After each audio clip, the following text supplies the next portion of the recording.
منصر عبد الرزاق محمد وها ويل دليرا اسلا markaana 14 sano jir ahaa ayaa askari ka tirsan ciidamada dawladda gaar ahaan militariga Soomaaliya waxa uu ku toogtay halkan oo ah xeebta iskool bulisiya ee magaalada Muqdisho si aan ugu dagalno muuqaalkan walaal waxaan ka codsanaynaa inaad like sarto muuqaalkan share gareyso si saaxiibo badan u gaaro sidoo kalena aad ku soo biirto page-kan Cabdikariim Macalaadan mahadsanid badan منصر عبد الرزاق محمد وها ويل دليرا اسla markaana 14 sano jir ahaa ayaa askari ka tirsan ciidamada dawladda gaar ahaan militariga Soomaaliya waxa uu shalay ku toogtay halkan oo ah xeebta iskool bulisiya ee magaalada Muqdisho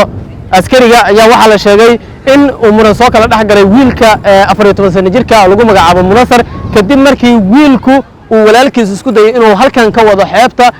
kadib markii uu sheegay in baddu ay kacsan tahay sidoo kalena aan lagu dabaala karin balse wiilka yarka uu diiday sidaasna askarigu uu shaqada ku soo galay isla markaana uu sheegay in wiilka yarka ay qasab tahay inuu galo muran halkaasi ka yimidna uu askariga keentay in uu markaasi toogto Munasar Abdi Rasaaq Maxamed oo ahaa wiil dhalinyaro ah oo 14 sano jir ah laba kamid ah dhalinyaradii halkan u soo dabaal tagay isla markaana ahayeen saaxiibada Munasar ayaa waxay nooga warrameen dhacdadaasi iyo siday u dhacday halka dhawa taagnay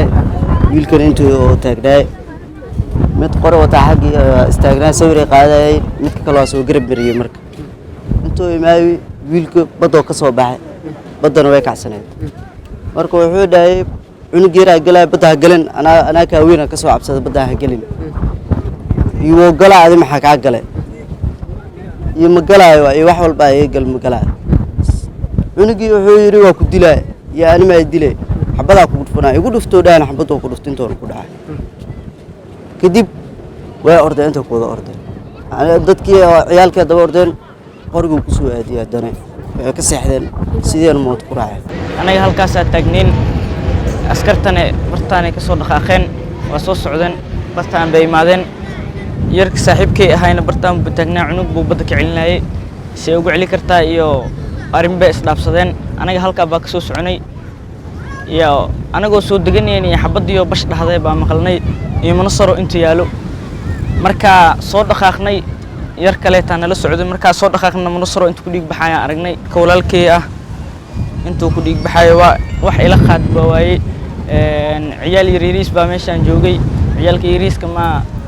ayagana ma qaadi karaan waa ogtahay walaalkiis yariiska oo ku sasay waa ag joogay askartu waa carareen bartaan bay ku carareen meesha mujeeda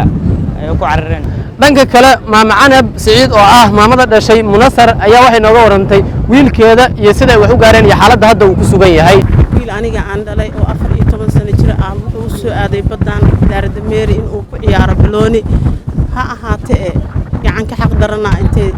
hori soo qaadatay igaga dhufatay wiilkayga madaxiisa ilaa hadda isbitaal daarada meeri ku jira waa 14 jir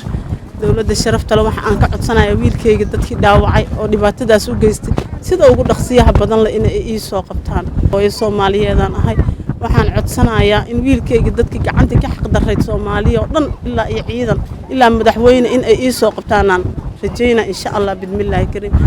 wiilkayga ilaa hadda koom ku jira ilaahay subxaanahu wa ta'aala umba ii caafin kara ilaahay ummadda ilaahayna faatixada ii soo maray in cunugayga ii badbaado ilaahay ii caafiyo iskool buluusiya jagboonti baa ku yaala badda teenda booliis leedahay baa ka dhisan daarada meeri ciidamo qalabka sida asaaran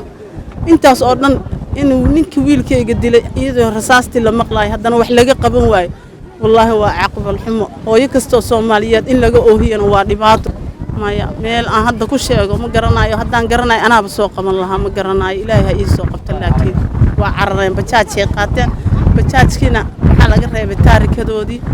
marka insha Allah ilaahay ha soo muujiyaan leeyahay dhinaca kale qaali maxamed xaaji oo ah eedada wiilkaasi dhalinyarada ah Munasar ee shalay halkan lagu toogtay ayaa waxa ay ka warantay wiilkooda dhibaatadu soo u gaartay iyadoo dhanka kala dalbatay in cadaalad si degdeg ah loogu helo isla markaana qoladaasi la soo qabto falkaasi ka dambeysay muslimiinta waxaan ka codsanaynaa wiil yariisa oo gacanka xaq daran dishay asagoo banooni noogu dheelaya badda agteeda askari dilay oo ciidanka dawladda Soomaaliya kamid ah waxaan rabnaa walaalayaal cadaaladda in loo hor keeno yaardameel ciidan saaran oo dawladda leedahay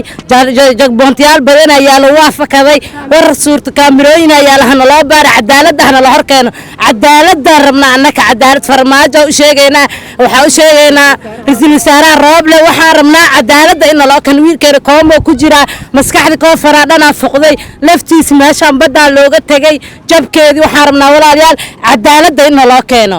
dhinaca kale iyadoo magaalada muqdisho maalmahan dambe ay ku soo badanayeen dilalka ciidamada dawladdu ay u geystaan dadka shacabka iyadoo inta badan ay wadooyinka furanayaan ayay ahayd maalintii shalay ahayd markii ay u geeriyootay dhaawac ka soo gaaray 11 bishan Maryan Maxamed Faarax oo ahayd ardayda mid ka mid ah ardayda wax ka barata magaalada muqdisho isla markaana ku jirtay sanadkii ugu dambeeyay jaamacadda isla shalayna halkan waxa askari ka mid ah ciidamada dawladda gaar ahaan militariga Soomaaliya uu ku toogtay Munasar Cabdirasaaq maxamed oo ka mid ah dhalinyarada Soomaaliyeed isla markaana ah wiil daayara oo 14 jir ah Cabdikariim Cali Aadan warbaahinta Goobjoog magaalada Muqdisho